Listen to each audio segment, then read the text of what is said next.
ये जो सरकार ये नियम लेके आई है बायोमेट्रिक के है भाई किसान को, जैसे हमारे मंडी एसोसिएशन के प्रधान ने भी बताई है भाई किसान को फसल बेचने आता है, किसान बड़ी चाव से आता है क्योंकि उसमें जरूरत की चीजें होती है, घर बच्चों की किताब भी लेनी होती है, बच्चों की फीस भी भरनी होती है और भी घर के काफी काम होते हैं। वो लेने की बजाय किसान का ध्यान बांट रही है सरकार। उसने 3-4 जगह पे सर्टिफिकेट देने पड़ते हैं, भाई फसल मेरी।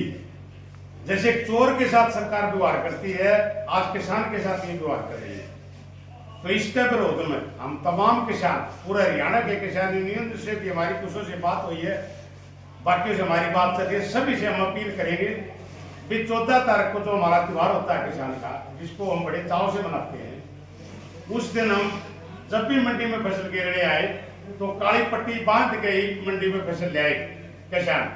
ये हाथ जोड़ के किसानों से अपील है, हम सरकार के शांतिपूर्ण तरीके से एक विरोध दर्ज कराएंगे, बस जो आप ये कानून लेकर आए उन्हें नहीं मानते। दूसरा, किसान को बहुत परेशानियों का सामना करना पड़ता है। एक किसान खेत में थ्रेशर में आके मर गया, कंपाइन का के मर गया, उसके 2-4 लाख रुपए देने के लिए सरकार में सालों निकल जाते हैं, धरने प्रदर्शन करने पड़ते हैं किसान को।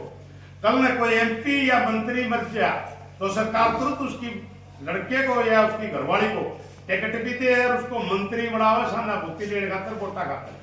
किसान कितने बड़ो इस सरकार के कोई फर्क नहीं पड़ता। अगर एक मंत्री विधायक मरा है तो उसकी मिसेज को या उसके लड़के को टिकट दी जाती है, उसको सम्मानित किया जाता है, और किसान को जगह जगह बेइज्जती करी जा रही है। तो हम अपील करते हैं सरकार से, बस जो काले कानून आप लेके आए हो ये बहुत ही नाजायज कानून है, इनको आप तुरंत वापिस लें, जिससे किसान खुश नहीं है। क्योंकि इससे किसान को जगह जगह बेइज्जती किसान नहीं कराने आता अपनी।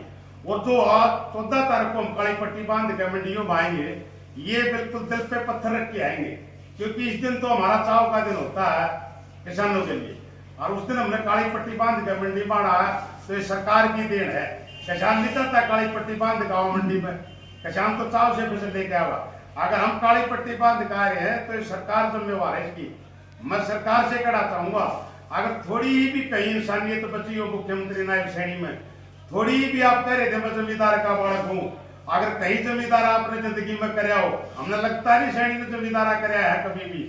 अगर थोड़ी भी लज्जा शर्म बची हो कृषि मंत्री हरियाणा में, तो 14 तारीख से पहले जो आप ये कानून लेकर आए हो, ये काले कानूनों को तुरंत प्रभाव से वापस। हमारी तो यही अपील है। फिर अपील करता हूं मैं किसान साथियों से कि 14 तारीख को बैसाखी के दिन जो भी मंडी में फसल लेके आवे, काम अपना जारी रखना। जो खेत में काम करे, कस्सी का या जो भी काम है जमींदार, उदन के दिन काली पट्टी बांध के अपना काम करे। ये हमारी अपील है किसान भाइयों। अगर 14 तक आपकी मांगे नहीं मानी जाती है तो आगे क्या रहेगा 14 के बाद? नहीं, आगे का जो भी हमारा विरोध जारी रहेगा सरकार का, जब तक हमारी मांग नहीं मानी जाती ऐसे ही विरोध जारी रहेगा।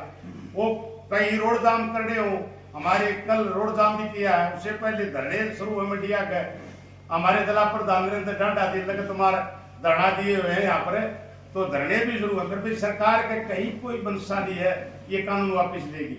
ये लोगों को बुकारी है, ये कितने बालक ला के 5-5 हजार रुपया ला दिए ट्रैक्टर के नंबर ले, इनका भी शोषण हो रहा है। अगर आपने लेने हैं मुख्यमंत्री जी, आप ये स्कीम लेके आए हो और ये कानून लागू कर रहे हो, तो कम से कम इन बड़कों को तो पक्का ले लो भाई। एक दिन के तो लिए तो ले आए नहीं, फिर ड्रामा किस बात का? युवाओं का भी भविष्य खराब करे। आज BA BEd करे और लड़की है ना 5,000 रुपए में बायोमेट्रिक से पहुंच गई, तो ये सरकार की गलत नीति है। हरियाणा में एक बार विधायक बन जाओ, वो 10 बार बनेगा तो 10 बार की पेंशन ले रहा है। आज किसान को कहाँ पेंशन मिल रही है? 2,000 रुपए दे रहे किसान को 6 महीने में, 4 महीने में, उसकी पूरी गाथा गा रहे। कभी कह रहे किसान को हम सब्सिडी दे रहे, हाथ पे अपने घर दे रहे। ये किसान टैक्स भी देता है, किसान ही का पैसा है, ये उसको वापस दे रहे हैं, उसकी दोष हमें दिखा रहे हैं। तो इतनी गूंगी बहरी सरकार शायद ही पहली बार हरियाणा में कुर्सी पर बैठी होगी जो किसान की नहीं छोड़ी। और इस सरकार को तो मजा आ गया, आए दिन किसान को तंग किया जा रहा है, परेशान किया जा रहा है किसान को। पता नहीं किस जन्म का बदला ले रहे हैं किसान से। और किसान एक ऐसी कौम है जो 36 बिरादरी में किसानी करते हैं और इस देश का पेट भरते हैं, आमन उगाने के लिए दिन रात मेहनत करते हैं। और एक सरकार 24-24 SC एक मंत्री की कोठरी में, वो इसलिए तोड़ा जाएगा हमारा भविष्य लगते हैं। आप ये तो- पिछले दिनों मुख्यमंत्री से मिले थे, उन्होंने क्या आश्वासन दिया था? नहीं, कुछ भी आश्वासन नहीं दिया। मुख्यमंत्री तो मिले थे, उससे हमने प्रार्थना करी थी, मुख्यमंत्री जी आप इन कानूनों को वापस ले लो, आपका बड़ा नाम होगा हरियाणा में। फिर ऐसा मुख्यमंत्री बैर है, मुख्यमंत्री इनका दोहरा चेहरा। आगे से देखोगे तो राम नजर आएंगे, अगर इनके पीछे जाके देखोगे तो इनका चेहरा रावण नजर आएगा आपको।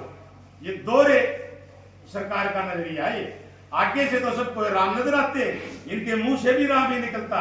अगर इनके चेहरे के बैक में जाके देखोगे तो रावण नजर आएगा। ये टोटल रावण सरकार है, इससे आगे कुछ नहीं। इसने कसम खा ली भाई मैं सत्ता में रहूंगी, इतने बीजेपी ने कसम खा ली, माननीय प्रधानमंत्री ने भी और मुख्यमंत्री जी ने भी। बस किसान को बर्बाद करके ही हम इस देश से पंडा छोड़ांगे सत्ता का, और नहीं तो नहीं छोड़ा। आपने धरने से एक बड़ा ऐलान किया था कि अंगूठा काटकर मुख्यमंत्री को भेजेंगे, वो वापस क्यों लिया गया? वो हमारे किसान नेता राकेश टिकैत जी ने आगे और पंचायत का फैसला हो गया, नहीं तो मैं अंगूठा काट कर मुख्यमंत्री के सीएम हाउस भेजता। वो उसके कहने से पंचायत का फैसला शर्माते होता। पंचायत सबसे बड़ी हमारा कोर्ट कानून सब होता, उसके कहने से मैंने वापिस ले लिया। पूर्व ढांढा का पर्दा।